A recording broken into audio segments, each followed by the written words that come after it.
fight back, scratch, claw, because God forbid you're not as lucky as we are. We begin tonight with a warning from a father whose daughter was kidnapped and released at Mission Valley Mall.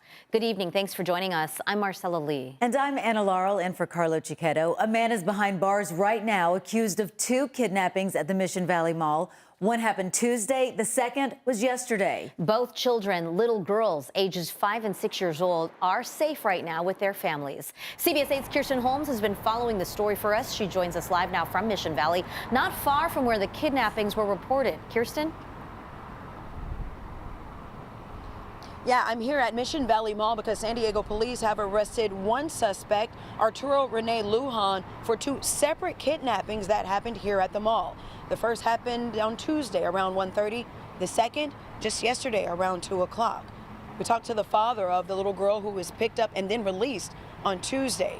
And he has a message for you if you want to keep yourself or your family safe. He says, fight back.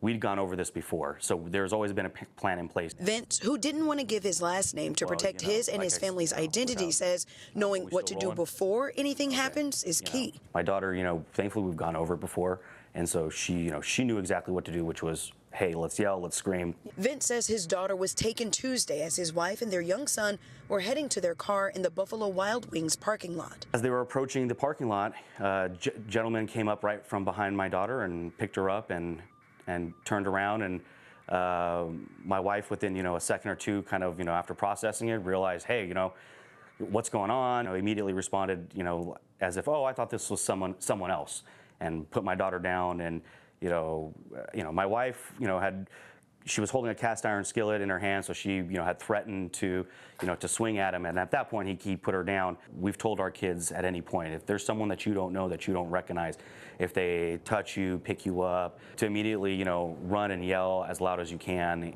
It's advice that comes in handy because criminal defense attorney Gretchen Von Helm says even though he didn't get far, Vince's daughter was still kidnapped, if only for a few minutes. Once you move a victim against that person's will several feet, that's all it takes. That's a finished kidnap.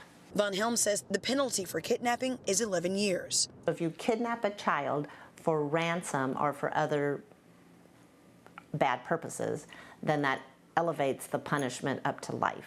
Vince says he's thankful those controversial license plate readers SDPD used to catch the suspect in his daughter's kidnapping worked. If they do choose to use these things, that they use it with the correct intentions. And I believe in these particular cases, this is one of those situations where it's used for the correct intentions. Vince offers this advice: after you fight back, live. There's still the evil out there, but don't let it stop you. Go out there, enjoy your summer, enjoy the mall.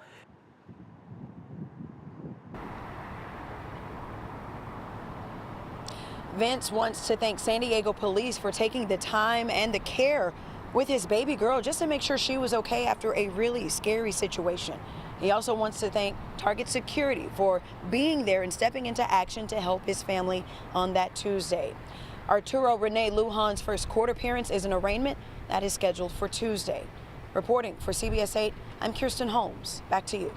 Kirsten, just so frightening. I know my kids are grown, but when they were little, they're right by you. And to think that a guy could just come up, grab them. I mean, thankfully, the girl fought back. Both of them did. And the suspect didn't get far with those 2 little girls. But explain why this is still being referred to as a kidnapping when he may have only taken those children just a few feet away. Yeah, whether you are a child or an adult, if you are moved anywhere by force, if you're picked up and taken anywhere by force, that is, by legal definition, a kidnapping. Luckily, those young girls are safe with their families, but that's the legal definition of kidnapping. If you are moved by force against your will, that is the legal definition of kidnapping. Marcella? All right, Kirsten, thanks for explaining that. Stay with us for the very latest details on the story. We'll have more developments posted on our website, CBS8.com. You can also follow us on social media or download our free CBS 8 app. Okay, you see that heat alert. Get ready for a weekend warm-up as parts of the county are expected to get toasty temperatures. Chief Meteorologist Carlene Chavis joins us early for a first look at how it's going to feel this weekend. Carlene? It's going to feel hot. Talking about the inland heat, and we are going to have a whole lot of it. There have been some changes when it comes to the alerts that were issued yesterday, so let's go ahead and get to the first change. You're now noticing it's Saturday 10 a.m. all the way through Sunday at 8 p.m. That is with the heat advisory. So not just talking about a few hours or several hours on Saturday, we now have it through Sunday as well. Daytime highs across the inland valleys, 90 to 100 degrees, expecting 90 to 98 for daytime highs across the mountains. We also now have a warning when it comes to the excessive heat. It's excessive heat warning that will also start at the same time, Saturday morning at 10 a.m. for the desert, but you're noticing there's a difference. It's going to go all the way until Thursday. This is going to be the longest stretch of excessive heat that the desert has had so far this season, and you're talking 110 to 114. We'll go ahead and take a look at your complete forecast coming up. Anna. Arlene, thank you so much for that. For the latest weather conditions and alerts on the go, you can download the free CBS 8 app from Google Play or the App Store. San Diego's unemployment rate dropped in May to 3.6%. That's down from a revised 4.1% in April. It is also below the national average, which sits at just under 4%. There were nearly 4,000 jobs added across San Diego. The hospitality sector saw the most monthly gains with 2,600 jobs added. Millions of dollars in funding for infrastructure in Chula Vista may be on this ballot this November. The Chula Vista City Council wants to extend Measure P. It's a sales tax measure that helps fund city projects. These projects include fixing streets, filling potholes, upgrading energy and water systems, and repairing recreation centers and funding police and fire vehicles. On Tuesday, the City Council is set to vote on whether or not the tax measure should be on the November ballot. We want to make sure that the voters have the choice. Again, they overwhelmingly supported it, and we want to make sure that they are the ones that decide whether they wanted it to be extended or not. Measure P has been in place since 2017.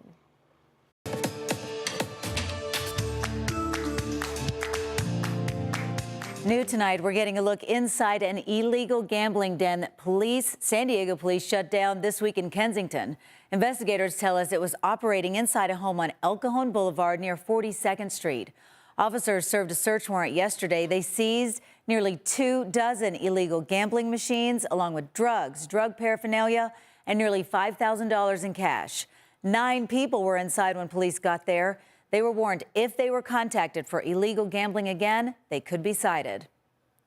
A recent local murder case captivated the world, and now a new documentary is coming out about former TikTok personality Ali Abulaban. Last month, he was found guilty of first-degree murder for killing his wife and her friend. CBS 8's Shannon Handy explains what's in the documentary and when you'll be able to watch it. We covered this case extensively as it played out here at the downtown courthouse. A lot was revealed during those 4 weeks, but this 90-minute documentary takes a deeper dive by looking at the Abulaban's marriage and how social media and domestic violence played a role. It all seems so perfect. The documentary is called TikTok Star Murders. The trailer teases never-before-seen interviews and videos revealing Ali Abulaban's online TikTok persona and rising fame, as well as the real story behind his seemingly perfect marriage. They just moved to San Diego, seemingly had everything, financials as well, and you're going to see how it fell apart, and you're going to see the dark side of social media, and that not everything is what it seems. Kelsey Christensen is featured in the documentary. She's a former San Diego news reporter who covered the case from the beginning in October 2021 when Abulaban killed his estranged wife Anna and Ray Barone, a man she had been seeing. Christensen interviewed Abulaban following his arrest, portions of which the documentary shows. And we did a 45-minute interview, and how he was in court during the trial is kind of what I saw firsthand. His emotions, just were up and down, and he's spitting on the glass. And it was almost an outright confession just based on the conflicting stories that he told me. Show me what you just said. You were not going to breeze over that. Starting from his arraignment through his murder trial, we saw a series of outbursts from Abulaban, a common trait of his, as friends of the couple talk about in the documentary. Her light was surrounded by a lot of darkness. Christensen says it's those outbursts as well as other factors that captivated people worldwide. It's not every day that you get a case that has video evidence, audio recordings, outbursts in court. You have the whole trial recorded. The documentary did not start as a trial did. It's been years in the making. Rapper 50 Cent is one of its producers. On Instagram, he wrote, "There is a point where facts are stranger than fiction. TikTok Star Murders is next level. You have to check me out." TikTok Star Murders debuts Tuesday, June 25th on Peacock. Meanwhile, Abulaban was found guilty of 2 counts of first-degree murder. He'll be sentenced next week. Shannon Handy, CBS 8. Thanks, Shannon.